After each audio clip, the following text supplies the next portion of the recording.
Valley forgotten by both maps and men, where twilight lingered longer than it should, there stood a forest so old its roots touched the bones of time. The peasants of the nearby village of Verlaine whispered its name only during storms, Sylvanoir. Lyon, a young man of science and silence, had heard these tales all his life. Elodie, curious as fire and twice as wild, had read them in torn books beneath candlelight. On the first day of October, when the veil between things seen and unseen thinned, they entered the forest hand in hand, daring to laugh. The air changed as soon as they crossed the treeline. Leaves no longer rustled, they shivered. Crows did not caw, they watched. What was meant to be a 2-hour walk became a spiral, followed a stream that flowed uphill.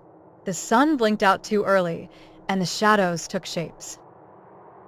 They saw trees with faces, not carved, but grown, mouths open in eternal screams of bark and moss.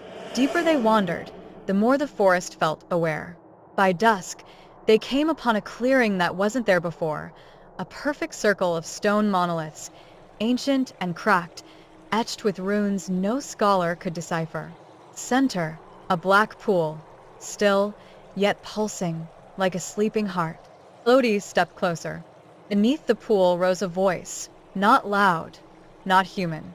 It whispered her name in syllables older than Latin. Suddenly, the trees shook, not from wind, but breath.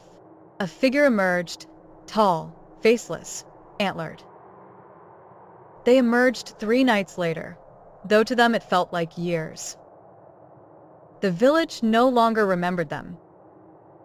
Their home was gone. Time had passed differently. But they had returned, together, marked but whole.